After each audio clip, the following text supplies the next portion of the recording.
معزز ملت اسلامیہ، السلام علیکم ورحمۃ اللہ وبرکاتہ۔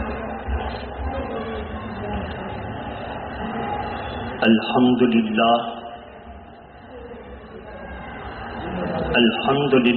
نحمده ونصلي ونسلم على رسوله الكريم، اما بعد فاعوذ باللہ من الشیطان الرجیم، بسم اللہ الرحمن الرحیم۔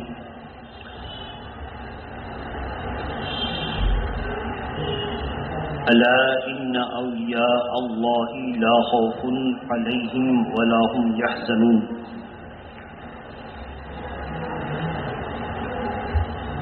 صدق اللہ العلی العظیم وبلغنا رسولہ النبی الامین المتین الکریم۔ نگاہ مرد مومن سے بدل جاتی ہیں تقدیریں، نگاہ مرد مومن سے بدل جاتی ہیں تقدیریں، جو ہو ذوق یقین پیدا تو کٹ جاتی ہیں زنجیریں۔ عزیزان ملت اسلامیہ، آج کی اس محفل محبت میں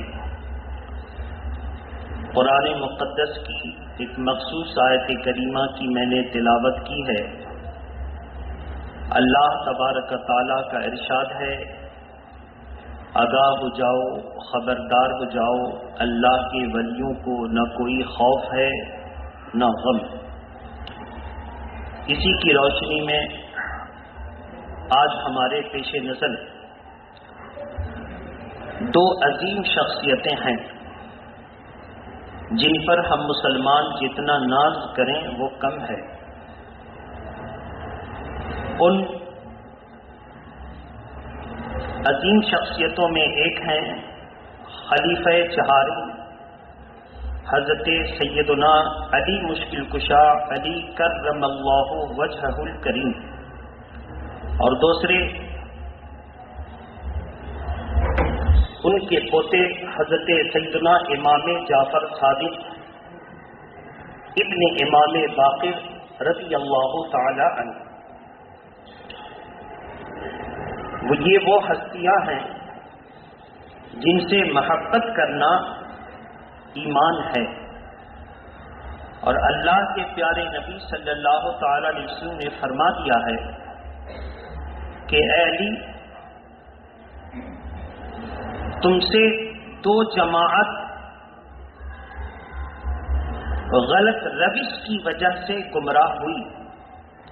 ایک وہ جو تمہاری دشمنی اور حسد میں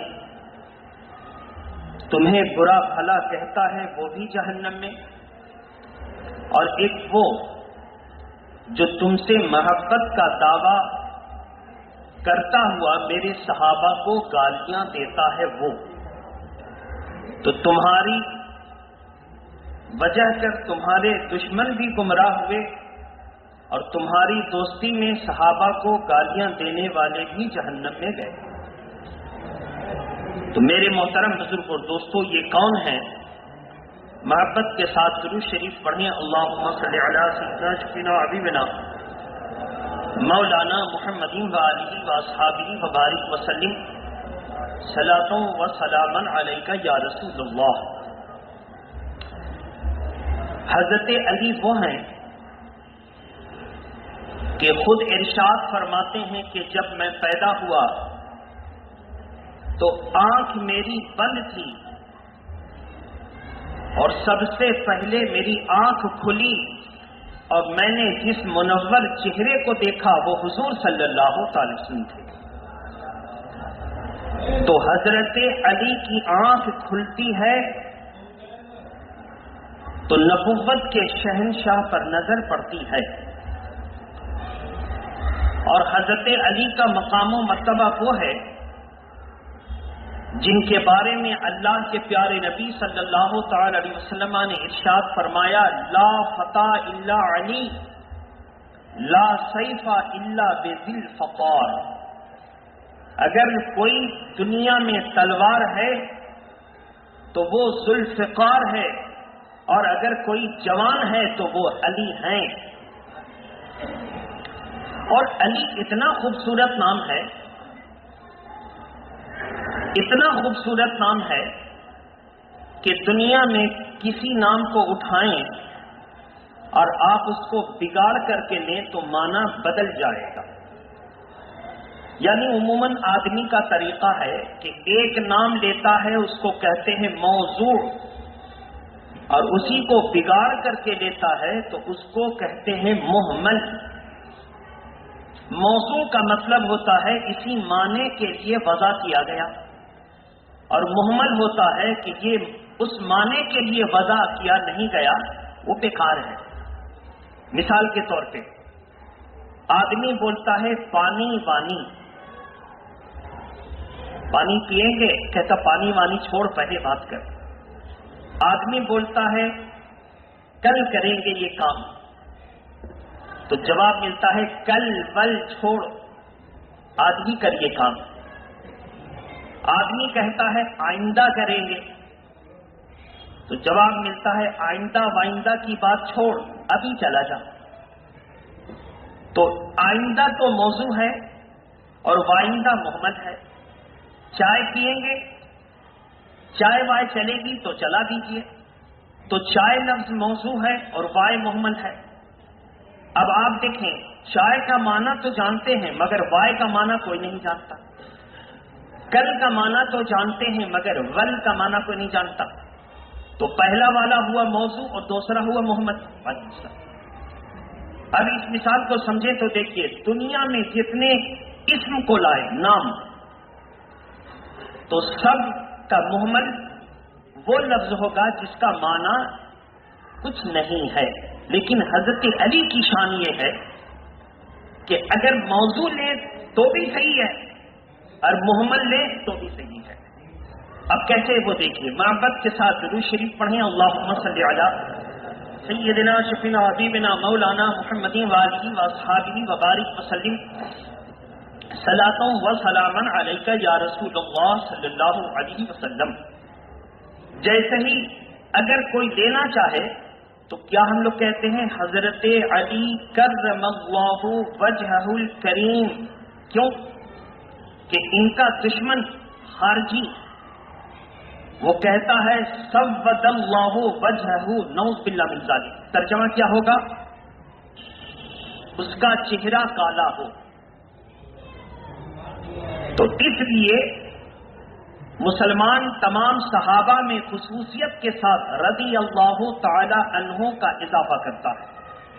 لیکن حضرت علی کی بات آتی ہے تو رضی اللہ تعالی عنہ تو ہیں، اللہ ان سے راضی ہے. اس کا معنی یہ اللہ ان سے راضی ہے، مگر کہتے ہیں کرم اللہ وجہہ الکریم، اللہ ان کے کریم چہرے کو روشن فرمائے، یا اللہ نے ان کے کریم چہرے کو روشن کیا. چاہے ماضی کا صیغہ لیں چاہے دعائیہ جملہ لیں. تو اسی وجہ سے کہتے ہیں کہ خارجی اتنا خراب جملہ کہتا ہے تو سنی اس کے بدلے میں حسین جملہ کہتے ہیں. اور اعلی حضرت فاضل بریلوی نے تمام شکوک و شبہات کو دور کرتے ہوئے ارشاد فرمایا کہ شیعوں میں جب نام لیا جائے تو رضی اللہ تعالی عنہ تو ہیں، کرم اللہ وجہ الکریم کہا جائے، کیونکہ شیعوں کے ہر دھرمی کی وجہ سے خارجی طبقہ جو ہے وہ حضرت علی کو برائی کے ساتھ یاد کرتا ہے، تو تم ان کے روشن چہرے کے ساتھ یاد کرو. علی. اب اس کو اگر محمل لینا چاہے تو کیا بولیں گے؟ ولی. علی یہ لفظ بھی صحیح ہے اور ولی یہ لفظ بھی صحیح ہے. اب دیکھیے کہ کس شان کے مالک ہیں. علی بولے تو بھی صحیح اور ولی بولے. لیکن اگر آپ چائے کے ساتھ وائے بولتے ہیں تو چائے تو صحیح وائے محمل، کل کے ساتھ ول بولتے ہیں تو کل تو صحیح ول محمل. لیکن علی کا لفظ، علی کا اسم مبارک اتنا اعلیٰ کہ علی بولے تو بھی صحیح اور ولی بولے تو بھی صحیح. اللہ کے نبی نے ان کا نام ہی اتنا پیارا تجویز فرمایا کہ ان کے نام سے ہی ان کی شان ٹپکتی ہے. حضرت علی خلافت میں چوتھا نمبر ہے. کون سا نمبر؟ علی کے نام نہاد دوست، ایک ہوتا ہے نا دوست جو مصیبت بن جائے، جن کو شیعہ کہتے ہیں. اصل میں شیعہ کا مطلب ہوتا ہے شیدائی، اشاق، جانثار، یہ سارے معنی آتے ہیں. لیکن یہ شیعہ جب تک قرآن اور حدیث کی روشنی میں حضرت علی کی اتباع کرتا تھا تب تک صحیح تھا. لیکن جب حضرت علی سے امیر معاویہ سے مقابلہ ہوا تو اب یہ شیعہ غلط راستے پر پڑ گیا. کون سے راستے پر؟ غلط راستے پر. اور شیعہ کا بانی کون تھا؟ سب سے پہلے عبداللہ ابن سبا سین سے. یہ حضرت عثمان غنی رضی اللہ تعالی عنہ کے دور میں کسی طرح خلافت کے بہت قریب چلا گیا اور اوپر سے پورا مسلمان اور اندر سے پورا یہودی. عبداللہ ابن سبا اس نے ایسی سازشیں کی یہودیوں کے طاقت اور بلبوتے پر کہ مسلمان میں فرقہ پیدا ہو گیا.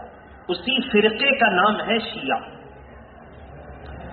اب ایک طرف تو شیدائی کے نام پر شیعہ کو اس یہودی نے پیدا کیا اور دوسرا طرف علی کے دشمنوں کو پیدا کیا جس کا نام ہوا خارجی. حضور صلی اللہ تعالی وسلم کے ظاہری زمانے کے بہت دن تک یہی دو فرقے تھے، ایک شیعہ ایک خارجی، تیسرا کوئی فرقہ نہ تھا. کچھ دنوں کے بعد ایک فرقہ جنم لیتا ہے جس کا نام ہوتا ہے معتزلہ. اور معتزلہ میں قدریہ، جہمیہ، بہت سارے فرقے پیدا ہوئے. تو 3 فرقے ہو گئے اور معتزلہ میں بہت سارے فرقے. اب بعد میں چل کر کے یہ شیعہ فرقے میں بھی فرقہ پیدا ہوا جس کو تفضیلی کہا گیا، جس کو روافض کہا گیا. یہ فرقے پیدا ہوتے رہے. تو میرے محترم بزرگ اور دوستو، ایسی صورت میں امام جعفر صادق رضی اللہ تعالی عنہ سے پوچھا گیا، سرکار حضور صلی اللہ تعالی علیہ وسلم سے اب تک اسلام کا کلمہ پڑھنے والوں میں چند فرقے پیدا ہو گئے، تو ہم کس کی طرف رہیں، کون حق پر ہے؟ حضور سے پوچھا گیا کہ یا رسول اللہ، آپ نے فرمایا ترمذی شریف میں وہ حدیث پاک موجود کہ میری امت 73 فرقوں میں بٹ جائے گی، تو یا رسول اللہ اس 73 فرقوں میں ہم کس کے ساتھ رہیں، کون جنتی ہے؟ تو اللہ کے پیارے نبی نے اس کے بارے میں نشاندہی فرمائی تھی، ما انا علیہ و اصحابی، حق پر وہی ہوگا. اہل سنت و جماعت جس کو کہتے ہیں وہ طریقہ کون سا ہوگا؟ جس پر میں ہوں وہ میرے صحابہ ہیں، جس طریقے پر میں وہ میرے صحابہ. امام جعفر صادق رضی اللہ تعالی عنہ سے پوچھا گیا، اب تو 5 بڑے بڑے فرقے پیدا ہو گئے، اب حق پر کون؟ کتنی خوبصورت مثال دی. جو صحابہ سے محبت کرے، جو اہل بیت سے محبت کرے، اور جو تعظیم اہل بیت اور تعظیم صحابہ کرے، ٹھیک اسی طرح جس طرح صحابہ نے اہل بیت کی تعظیم کی اور اہل بیت نے صحابہ کی تعظیم کی. مثال، حضور کے چچا کے بیٹے ہیں حضرت عبداللہ ابن عباس، چچا کے بیٹے ہیں، اور صحابی ہیں حضرت عبداللہ ابن مسعود. عبداللہ ابن مسعود علم میں بڑے کمال کے اور تفسیر قرآن کے ماہر. تو عبداللہ ابن مسعود کو جب کبھی کچھ مسئلے میں ضرورت پڑتی تو عبداللہ ابن عباس کو ضرورت پڑتی تو جاتے عبداللہ ابن مسعود کے پاس اور جا کے پوچھتے، پھر اس پر عمل کرتے. حضور کے ظاہری طور کے بعد ایک مرتبہ ضرورت پڑی، دوپہر کا قیلولہ کا وقت تھا، حضور کے چچا کے بیٹے جو اہل بیت کا درجہ ہے جاتے ہیں صحابی رسول حضرت عبداللہ ابن مسعود کے گھر۔ خیال آیا کہ یہ ان سے ہم مسئلہ جب پوچھتے ہیں تو یہ میرے استاد ہیں، یہ میرے استاد ہیں، تو انہوں نے دروازہ نہیں کھٹکھٹایا۔ جانتے ہیں گرمی کا موسم، لو چل رہی ہے، دروازے پر بیٹھے بیٹھے ٹھنڈی ہوا لگی، سو گئے۔ اور جب حضرت عبداللہ ابن مسعود دروازے کو کھولتے ہیں تو دیکھتے ہیں کہ عبداللہ ابن عباس سوئے ہوئے ہیں۔ جلدی سے ان کو اٹھایا، سینے سے لگایا، چوما، کہا کہ میرے آقا کے چچا زادے، آپ اگر آواز دیتے تھے تو میں چلا آتا۔ کہا اللہ کے پیارے نبی نے علماء اور صحابہ کی عزت کرنے کا یہی حکم دیا ہے کہ ان کو پریشان نہ کیا جائے۔ انہوں نے ان کا پورا بدن چوم کر کے کہا، اور میرے آقا نے ہم صحابہ کو اہل بیت کی عزت کا یہی حکم عطا فرمایا۔ جب تک یہ سلسلہ چل رہا تھا تو اس سلسلے کو سب سے پہلے توڑا ہے عبداللہ ابن سبا نے۔ اس نے دو فرقے پیدا کیے اور دونوں کو گستاخ بنا دیا۔ شیعہ فرقہ تو تمام صحابہ کو گالیاں دیتا اور کہتا کہ سب سے خلیفہ بلا فصل، یعنی حضور کے بعد پہلا خلیفہ، پہلی خلافت کا جو حقدار تھے وہ علی۔ اب علی حقدار تھے تو کیا کہتا وہ سنیے۔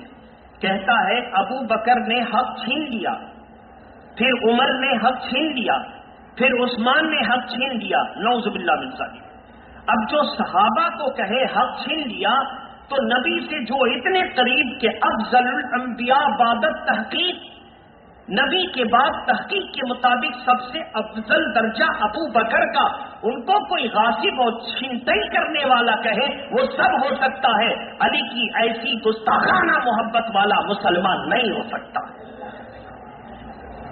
نہیں ہو سکتا ہے۔ تو میرے محترم، اب حضرت علی کو اگر اندیشہ ہوتا کہ حق اس کے ساتھ ہے تو باطل کے خلاف تلوار نکال لیتے تھے۔ اس علی سے کیسے ہو سکتا ہے کہ جان بوجھ کر کے حق تلفی دیکھیں اور برداشت کر لیں اور ابو بکر کے ہاتھ پر بیعت کر لیں اور ان کو اپنا پیشوا مان لیں؟ پھر ان کا دور گزرا، عمر فاروق اعظم کا ظاہری زمانہ آیا تو پھر ان کو پیشوا مانا، اپنا حق دبانے کی فکر ہے پھر پیشوا مانا، حضرت علی سے ہو سکتا تھا؟ دوسری بات کہ علی نے جو برداشت کیا، یہ برداشت نہیں کیا، جن کا جو حق تھا وہ دیا۔ بولیے جن کا جو حق تھا۔ اب ہم ایک حدیث کے مفہوم کی طرف لے چلتے ہیں۔ جن کا جو حق تھا وہ دیا کیسے؟ حضور کی ایک حدیث بہت مشہور ہے، اکثر لوگ آخری حصہ پڑھتے ہیں، کہتے ہیں اللہ کے نبی نے فرمایا انا مدینۃ العلم وعلی بابھا، میں علم کا شہر، علی اس کے دروازہ۔ یہ آخری حصہ ہے، پوری حدیث نہیں ہے۔ اپنے مطلب کی جن کو جو بیان کرنا ہے کرتے ہیں، جو ان کا موضوع ہے۔ ہمارا موضوع ہے کہ ہم سب کے ساتھ ہیں، اہل بیت کے ساتھ بھی، صحابہ کے ساتھ بھی۔ دیکھیے پوری حدیث کیا ہے، مفہوم دیکھیے۔ اللہ کے پیارے نبی فرماتے ہیں میں علم کا شہر، ابو بکر اس کی بنیاد ہیں۔ بولیے ابو بکر اس کی بنیاد ہیں۔ آقا فرماتے ہیں میں علم کا شہر، عمر اس کی دیوار ہیں۔ آقا فرماتے ہیں میں علم کا شہر، عثمان اس کی چھت ہیں۔ آقا فرماتے ہیں میں علم کا شہر، علی اس کے دروازہ ہیں۔ اب آپ چھت نہ ہو تو دروازہ کا کوئی فائدہ، دیوار نہ ہو تو دروازہ لگائیں گے کہاں، اور زمین نہ ہو تو نہ دیوار ہوگی نہ دروازہ۔ بات سمجھ میں آئی؟ تو سب سے پہلے زمین کی ضرورت پڑے گی۔ زمین سے تشبیہ دی ابو بکر کو، وہ زمین ہے۔ اس کے بعد دیوار کی ضرورت پڑتی ہے، تب تو دروازہ آپ نصب کریں گے، فٹ کریں گے۔ عمر فاروق اعظم کو لائے، چھت کی ضرورت آئے گی تو دروازہ کا فائدہ سمجھ میں آئے گا، نہیں تو کوئی اچک کے چلا جائے گا۔ تو عثمان غنی کو لے آئے، اب دروازے کی ضرورت پڑے گی تو حضرت علی مشکل کشا کا نمبر آیا، گویا میرے آقا نے اس حدیث پاک کو پڑھ کر کے ترتیب بتا دی، جس طرح زمین سب سے پہلے، میرے بعد ابو بکر سب سے پہلے، دیوار اس کے پہلے، میرے عمر اس سے پہلے، عثمان سے پہلے، عثمان کا چھت ہے تو چھت دیوار کے بعد، دروازہ سے پہلے، اس کے بعد چھت کے بعد دروازہ، تو علی سب کے بعد، یہ ترتیب پیش کر کے اللہ کے پیارے نبی نے خلافت کا مسئلہ پہلے ہی حل فرما دیا تھا کہ اس ترتیب کو یاد رکھو گے تو میرے صحابہ کو کبھی برا نہ کہہ سکو گے، اس ترتیب کو یاد رکھو گے تو صحابہ کو، میرے صحابہ عادل ہیں، انصاف پر قائم ہیں، اور اسی لیے اللہ کے پیارے نبی نے بڑے ناز سے صحابہ کے بارے میں کہا تھا، اصحابی کالنجوم بأیہم اقتدیتم ہدیتم، میرے صحابہ ستارے کے مانند ہیں، تم ان میں سے جن کی اتباع کر لو گے کامیاب ہو جاؤ گے، سب ہدایت کی مانند ہیں۔ میرے محترم، تو پورے حدیث کا مفہوم چند جملوں میں میں نے آپ کو سمجھایا، جو اس کی ترتیب وہی صحابہ کی خلافت کی ترتیب، صحابہ کی خلافت کی ترتیب۔ حضرت علی کا قول، میرے آقا ابو بکر یقیناً حضور کے ساتھ مزار شریف میں رہنے کا حق رکھتے ہیں۔ کسی نے پوچھا کہ آپ نے مخالفت نہیں کی؟ کہا تیری گردن مار دوں گا۔ ابو بکر کی کون مخالفت کرے؟ اگر وہ آدھی مٹھی جو خیرات کرے تو پوری دنیا پہاڑ پر بھی سونا خیرات کرے تو برابر نہیں ہو سکتا، تیری گردن مار دوں گا۔ کہا کہ پھر؟ کہا سن، جب بھی ہم نے حضور سے سنا تو فرمایا جا انا و ابو بکر و عمرا، جلستو انا و ابو بکر و عمرا، ذهبتو انا و ابو بکر و عمرا۔ اب ہم کو یقین ہے، مطلب کیا ہے اس کا؟ مطلب یہ ہے کہ اللہ کے نبی جب فرماتے تو کہتے میں آیا میرے ساتھ ابو بکر اور عمر، میں گیا میرے ساتھ ابو بکر اور عمر، میں بیٹھا میرے ساتھ ابو بکر و عمر، تو ہم کو یقین ہے کہ جب حضور ہر جگہ ساتھ رکھے تو دونوں کو اپنے ساتھ مزار میں بھی رکھیں گے، دونوں کو اپنے ساتھ مزار میں بھی رکھیں گے۔ وہ علی خیبر کا قلعہ ہے، یہودیوں کے قبضے میں، فتح ہونے کے کوئی آثار نظر نہیں آتے۔ اللہ کے پیارے نبی صلی اللہ تعالی علیہ وسلم نے بشارت عطا فرمائی کہ کل صبح میں ایک شخص کے ہاتھ میں جھنڈا دوں گا جس کے ہاتھوں پر یہودی کا بڑا مضبوط قلعہ فتح ہوگا، اور جو آئے گا اس کے ہاتھ پر دوں گا۔ سب کو یہی خواہش تھی۔ فجر کی نماز میں سب جنگ کے موقع پر خیمہ زن ہو گئے، اور فجر کی نماز میں سب چلے آئے جہاں پہ نماز ادا کرنی تھی جماعت کے ساتھ۔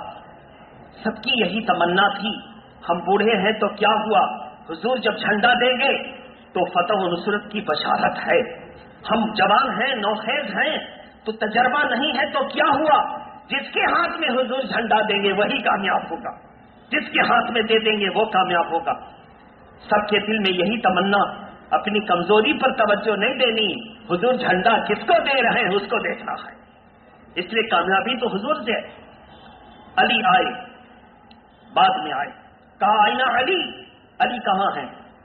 صحابی نے کہا یا رسول اللہ ان کی آنکھیں آشوب زدہ ہو گئی ہیں، جس کو ہم لوگ کہتے ہیں جے بنگلہ، سرخ ہو جاتی، کیچڑ نکلتی ہے، تکلیف ہوتی ہے، اور یہ ایک طرح سے اوور وائلنگ ہے، آنکھوں کی صفائی ہوتی ہے، اس سے آدمی نابینائی کے خطرات سے محفوظ رہتا ہے۔ اس لیے آشوب چشم کو اللہ کے پیارے نبی نے برا کہنے کا حکم نہیں عطا فرمایا، کہا آشوب چشم رحمت ہے، اس سے آنکھوں کی صفائی ہوتی۔ ہاں، آشوب چشم کی وجہ سے جو دکھتی آنکھ سے پانی گرتا ہے وہ ناپاک ہے، اگر وہ گر گیا تو وضو ٹوٹ جائے گا، اور کپڑے پر لگ گیا تو اتنا دھونا ضروری ہو جائے گا اگر درہم کے برابر لگ جائے، اس کو ذہن میں رکھیں۔ اس لیے جس آنکھ کو جو پوچھتے ہیں تو وہ ٹکڑا الگ رکھیں، اس سے منہ ہاتھ وضو کا پانی نہ پوچھیں۔ بہرحال میں بتا چکا ہوں، یاد دہانی کے لیے کہہ دیا۔ حضرت علی کو بلایا گیا، تشریف لائے، لانے کے بعد یا رسول اللہ میری آنکھ آشوب زدہ ہو گئی. اللہ کے پیارے نبی نے تمام میڈیکل کو فیل کرتے ہوئے، میڈیکل والے کہتے ہیں کہ جہاں تہاں تھوکو مت کہ جراثیم پھیلتا ہے، میرے آقا نے تمام میڈیکل کے ریسرچ اور ان کی تحقیق کو فیل کرتے ہوئے اپنا لعاب دہن، اپنا تھوک مبارک نکالا، علی کی آنکھوں دکھتی آنکھ میں ڈال دیا. جیسے ہی وہ لعاب دہن لگا علی کی آنکھیں شفایاب ہو گئی. کہتے ہیں اب یا رسول اللہ کوئی فرق محسوس نہیں کرتا کہ میری کون سی آنکھیں آشوب زدہ ہو گئی تھی، دونوں آنکھیں تندرست ہو گئی ہیں، دونوں آنکھیں. اللہ کے پیارے نبی نے فتح کا جھنڈا علی کے ہاتھ میں دیا اور دینے کے بعد کہا جاؤ. حضرت علی گئے اور قلعہ کے فصیل پر چڑھ کر یہودیوں کے جانباز اور یہودیوں کے تمام تیر انداز جو بھی دروازہ کے پاس کھڑا ہوگا تیر مار دیں گے. اب یہ دروازہ ہو گیٹ اور اوپر چھت پر کوئی چڑھ جائے تو دروازے کے پاس کوئی سٹنے کی ہمت کرے گا؟ تیر سے تو مر جائے گا. لیکن حضرت علی حضور نے بھیجا تھا نہ تیر کی پرواہ نہ تلوار کی پرواہ، بس اپنے ساتھیوں اور صحابہ کو لیا. اور صحابہ کرام کے دل میں تمنا تھی کہ ہاتھوں میں ہمارے جھنڈا ملے، لیکن جب علی کو مل گیا تو اپنے فیصلے کو سب نے بدل دیا.